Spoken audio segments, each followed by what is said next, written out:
Di tengah situasi perang yang memicu ketidakpastian global, apakah kita benar-benar sudah siap menerima dampaknya? Saya masih berdiskusi dengan salah satu warga negara Indonesia yang ikut dievakuasi dari Iran. Ia juga pernah menjabat sebagai anggota DPR RI periode 2014-2019, Zulfan Lindan, serta pengamat ekonomi dari Political Economy and Policy Studies, Antoni Budiawan. Pak Antoni, begini, kalau mengutip pernyataan dari Presiden Prabowo hari Senin tanggal 9 Maret, beliau bilang, kita tidak menutupi kesulitan. Kita tidak pura-pura tidak ada kesulitan, tetapi sekali lagi kita bersyukur bahwa sebenarnya bangsa Indonesia punya kekuatan. Merujuk pada kondisi sekarang, dinamika global yang serba tidak pasti ditambah ada konflik itu, posisi kita, kekuatan kita itu ada di mana kalau begitu? Pertama, kalau kita ini terjadi disrupsi mengenai BBM, ini kan masalahnya ada 3 hal ya. Akan terjadi masalah energi, BBM dan gas dan sebagainya. Dan yang kedua adalah inflasi, dan ketiga adalah jalur perdagangan. Ini yang terkena imbasnya. Nah, kalau kita lihat banyak BBM, mungkin kita bisa ada windfall profit dari batubara. Batubara itu akan naik juga harganya. Tapi sampai sejauh mana kita belum tahu intensi dari kenaikan itu sendiri gitu. Tapi yang sangat rentan kalau saya lihat dari semuanya ini adalah ya fiskal tadi gitu. Bagaimana kalau fiskal ini naik menjadi lebih dari 3%. Nah, ini kan harus ada mitigasinya. Kalau yang lain-lain itu mitigasinya bisa mengurangi pemakaian dan sebagainya, itu lebih sederhana gitu. Karena apa? Karena 3% ini dibatasi oleh undang-undang gitu. Kita tidak bisa menaikkan lagi. Kalau untuk menaikkan lagi itu berarti harus ada merubah undang-undang yang jangka panjang atau bisa melalui Perpu gitu. Atau kita harus mengurangi belanja itu. Dan kalau kita harus mengurangi belanjanya, belanja negara itu, jadi cuma ada 2 hal. Yang belanja-belanja lainnya sudah rigid sekali. Kita 100% dari kita punya pendapatan itu belanja yang sangat rigid, yang mandatori gitu. Nah, jadi apa yang mau dilakukan? Yang masih dikutak-kutik adalah ya cuma 2 hal. Antara dilema untuk mengurangi subsidi atau mengurangi makan bergizi gratis gitu.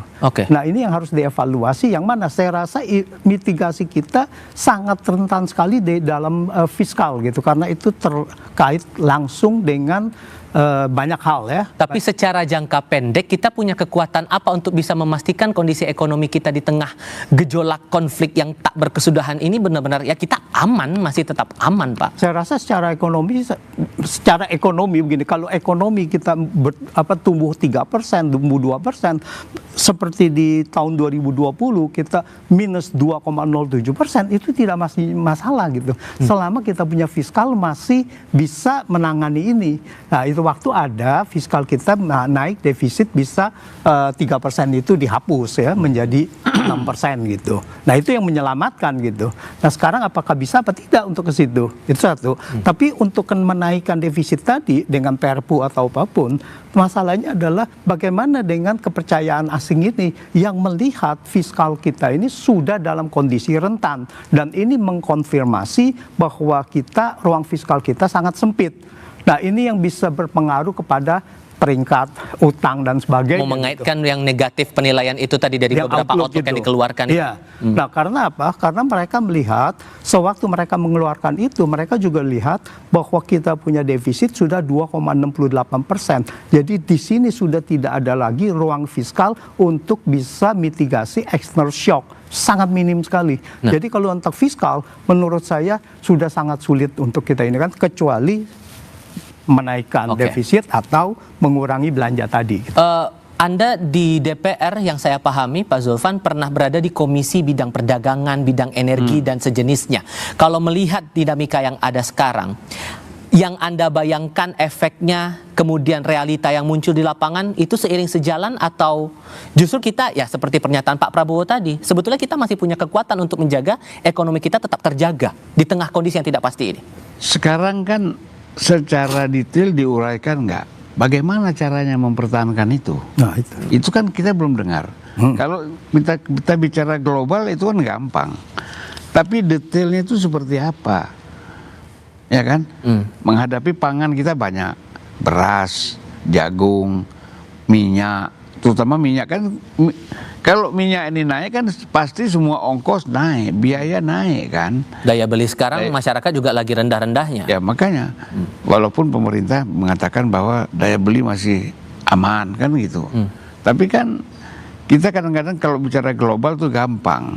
Tapi ketika kita riset, lakukannya secara detail, itu kan kita lihat kelemahan-kelemahannya di mana. Nah jadi kalau menurut saya kita ini kelemahan kita adalah karena terlalu besar impor kita.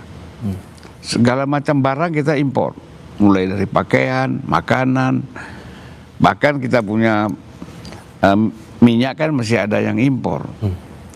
Beda negara yang Iran seperti perang sekarang, yang dibilang dolarnya $1 itu 16 juta, nggak pengaruh mereka karena nggak ada barang impor, ya tidak ada impor.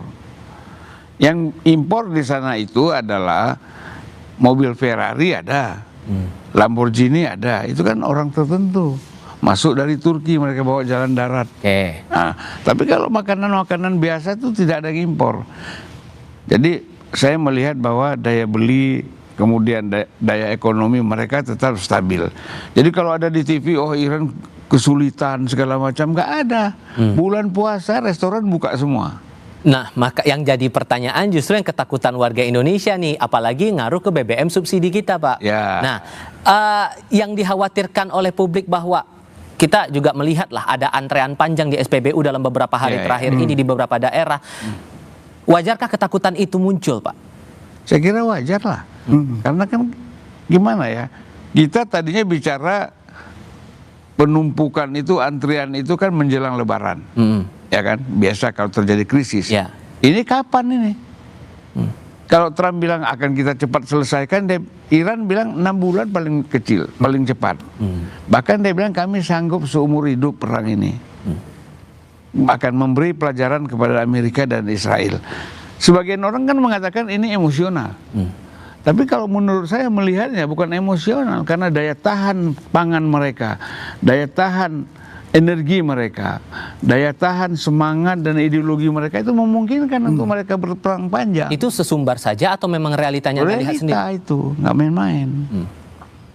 Kalau dibilang, Trump kan tadi bilang tuh waktu pembukaan kita, wah no internet, ya kan, tidak punya internet, tidak punya pemimpin. Sekarang pemimpin udah punya.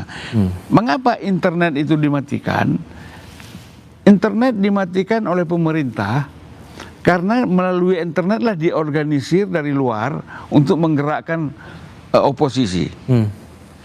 Dengan dimatikan internet, lalu ketahuanlah bahwa ada susupan pakai apa yang Elon Musk Starlink. Jadi kalau masih ada komunikasi di antara masyarakat dengan menggunakan internet, berarti Starlink. Baik. Gampang ditangkap. Oke. Nah, ketakutan-ketakutan itu, Pak, daya beli kita lemah, Pak Antoni. Ditambah dengan ada konflik ini, kekhawatiran BBM subsidi akan berpengaruh, sekalipun kemudian sudah dijamin oleh pemerintah, kondisinya aman, stok masih aman, harga juga masih tidak akan terpengaruh. Ditambah lagi yang terbaru yang saya cermati juga, Badan Energi Internasional mengatakan akan menyediakan 400 juta barel minyak dari cadangan darurat negara-negara anggotanya. Menurut Anda ini hal yang wajar bahwa pemerintah bilang, oke, kondisi terkendali? Saya pikir seperti tadi Mas Jualan katakan, sekarang masalahnya sampai sejauh mana detail yang dikatakan kondisi ini terkendali. 400 juta dari cadangan dari negara-negara anggota. Ya. Itu mereka kan membutuhkan juga. Orang sekarang aja di Eropa udah kekurangan dan harga sudah melonjak kok. Jadi itu tidak semudah itu bahwa kita bisa mendapatkan kekurangan minyak kita. Apalagi sedikit ya. Bagaimana mau menyiapkan cadangan? Sedangkan minyak di Timur Tengah itu kan sudah dibom. Kilang-kilang minyak itu sudah dibom semuanya. Plat Hormuz 20%. Ya, Haifa, kemudian di Emirat, di Dubai, di Bahrain, Qatar, Saudi, dan mereka tidak bisa mau keluar dari mana. Pelabuhannya sudah hancur. Oke, jadi menyelamatkan daya beli masyarakat kita ini gimana kalau begitu, Pak? Ya, daya beli pasti begini, dalam kondisi ini pasti daya beli ini pasti melemah gitu ya. Jangan sampai sekarang pemerintah tidak mempunyai mitigasi.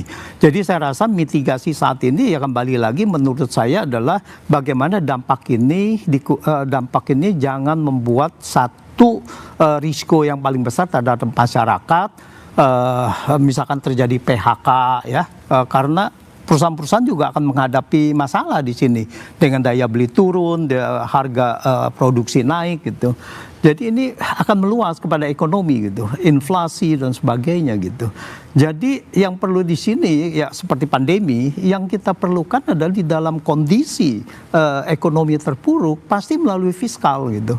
Tidak bisa tidak gitu. Fiskal yang menjadi penyangga ini semua gitu. Tapi masalahnya sekarang bisa apa tidak? Sekarang masalahnya adalah bagaimana kita mau mengevaluasi belanja mana, pengeluaran mana yang kita harus dahulukan untuk kepentingan rakyat. Saya rasa itu gitu. Oke. Dan eskalasi perang antara perang Amerika Serikat Israel versus Iran yang makin terbuka sampai dengan saat ini memicu kewaspadaan militer juga di negara kita. TNI kita sudah menetapkan status siaga 1. Apakah ini menunjukkan adanya ancaman keamanan serius juga di negara kita? Kita bahas sebentar lagi.